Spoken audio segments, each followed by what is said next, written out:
ओम नमो नारायण। धर्माचरण के माध्यम से आज हम कुछ ऐसी बातों को लेके आए हैं जिन बातों से आप लोगों को समझना है कि जीवन किस तरह जीना है। आज बहुत प्रकार की समस्याएं हैं। जो समस्या है वो हर समस्या का हल इंसान के खुद के पास है, लेकिन फिर भी उस हल के लिए वो यहाँ और वहाँ भटकते रहता है। तो सबसे पहली बात यह है कि भौतिक सुख शांति को छोड़ के आध्यात्मिक पाठ, आध्यात्मिक पूजा, आध्यात्मिक मंत्र जप और कथावाचन जीवन में बहुत ज़रूरी है। आज गीता जी का पाठ करना बहुत ज़रूरी है, क्योंकि आज के लोग अपने कल्चर से थोड़े अलग और हटके जा रहे हैं। आज के बड़े बड़े प्रवचनों में माता और पिता एक ही प्रश्न लेके आते हैं कि बच्चों की हमसे विमुखता क्यों बच्चे विमुख हो जाते हैं माँ बाप से।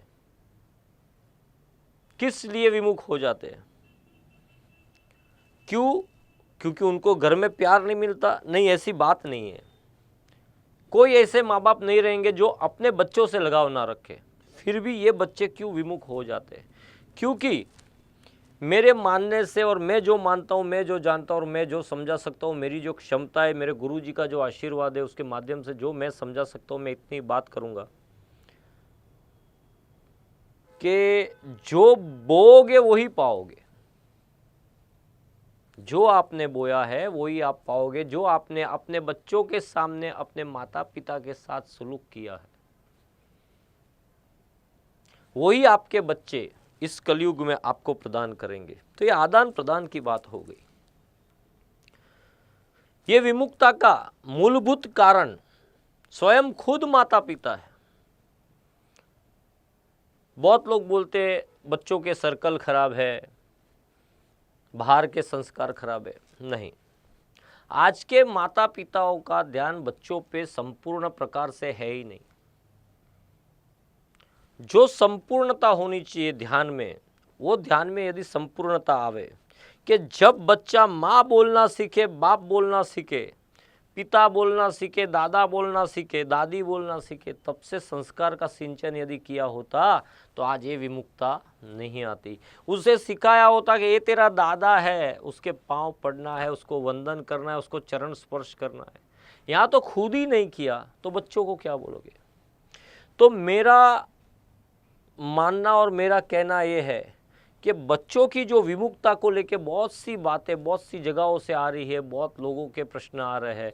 तो इसके लिए सबसे पहले तो एक अध्ययन होना चाहिए हर घर के अंदर कि एक परिवार के अंदर 2 जन रह रहे कि 5 जन रह रहे कि 50 जन रह रहे, एक समय सबको साथ में मिलजुल के बैठना चाहिए। बड़े और छोटों की परिभाषा एक दूसरे को सिखानी चाहिए, समझनी चाहिए और सीखनी चाहिए।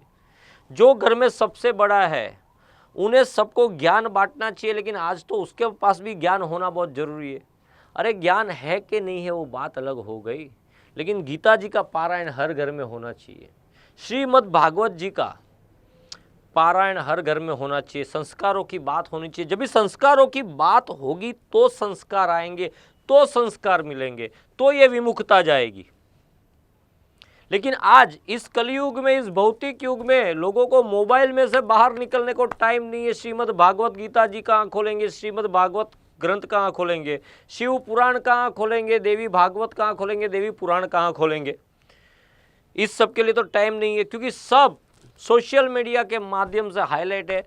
मतलब बच्चे कुछ कर रहे हैं, माँ बाप कुछ कर रहे हैं, और जब ज़रूरत पड़ने पे बच्चे सामने नहीं देखते तो माँ बाप बच्चों को दोषी ठहराते। तो पहले अपने अंदर झांक के देखो कि हमारे में कमी क्या है। हमें दूसरों की गलतियाँ निकालने से पहले हमारी कमियों को भी देखना चाहिए। हम जब हमारी कमियों को नहीं देखते और दूसरों की गलतियों के ऊपर उंगली उठाते हैं तो ये 3 उंगलियाँ अपनी ओर होती है। ये 3 उंगलियों को समझो, ये 3 उंगलियाँ जो अपनी ओर होती है वो हमें एक सूचित करती है कि हमें अपनी भूल को समझना चाहिए और सुधारना चाहिए, तो ही सामने वाले को सुधार सकते हैं। यदि हमें रोज गुड़ और शक्कर खाने की आदत है तो सामने वाले को बोल नहीं सकते कि तू ये बंद कर दे। तो सबसे पहले ये आदत हमें छोड़नी है। जब हम छोड़ेंगे तो ही जाके वो बात का प्रभाव रहेगा, वरना वो बात का कोई भी प्रभाव नहीं रहेगा। जीवन में माता पिता की जो सेवा है वो बहुत जरूरी है। कहा है आज बहुत से अच्छे अच्छे गाने है जिसके माध्यम से संस्कार प्राप्त होते हैं, उसको उस तरह से समझो, अलग वे से मत समझो। जो बोएगा वही पाएगा, तेरा किया आगे आएगा, सुख दुख है क्या फल कर्मों का, जैसी करनी वैसी भरनी। बहुत अच्छी बात है, तो उसमें से भी कुछ सीखो। सीखना तो दूर की बात है, बहुत से गाने हैं, बहुत सी चीज़ें ऐसी है जो कुछ अच्छे संदेश दे के जाती है। तो अच्छे संदेश वाली चीज़ों पे हमें ध्यान नहीं देना है, और जो चीज़ में कोई अच्छा संदेश नहीं है, जो चीज़ में कोई ज्ञान नहीं है, उन्हीं चीज़ों के पीछे भटकते रहना है, भटकते रहना। तो कहाँ जाके कुछ प्राप्त होगा, कुछ प्राप्ति होगी। बताया गया है कि घर में काशी और घर में मथुरा, इसी घर में जो घर में रह रहे वही घर में काशी है और वही घर में मथुरा है, और इस घर में ही गोकुल धाम है। किधर जाने की जरूरत नहीं। जब तक आपके माता और पिता के चरण आपके घर में है तो सब तीर्थों का वास आपके घर में है। उनको लेके हर जगह पे जाओ, उनको यात्रा कराओ। जब आप करोगे तो आपके बच्चे सीखेंगे, जब आप ही नहीं करोगे तो आपके बच्चे कैसे सीखेंगे। तो हमेशा किसी और को बोध देने से पहले हमें अपने आप के अंदर झांकना चाहिए और हमें अपने आप के अंदर की गलतियां सुधारनी चाहिए। आज की ये बच्चों की माता पिता से विमुखता का कारण सबसे बड़ी बात है मोबाइल। लोग अपने अपने मोबाइल में रहते हैं, ना कोई माँ बाप बच्चों से पूछते, ना बच्चे माँ बाप से पूछते। हर एक के समय पे अपना अपना काम हो रहा है, एक दूसरे से आमने सामने भी बात नहीं हो पा रही है, सब इतने व्यस्त हो गए। लेकिन आप एक बार मौन धारण करके शांति से सोचो कि आप अपना कितना कीमती समय बर्बाद कर रहे हो इन सब चक्करों में। तो जो आपके पास फ्री समय है, फ्री टाइम है, उस टाइम में कोई अच्छा अध्ययन करो। 18 पुराण, 4 वेद है, 4 वेद और 18 पुराण है, और भी कई कथाएं हैं, नवनाथ पारायण है, और भी कई पारायण है। उन पारायण का अध्ययन करो जिससे ज्ञान में वृद्धि होगी, ज्ञान की प्राप्ति होगी और देवताओं का आशीर्वाद प्राप्त होगा।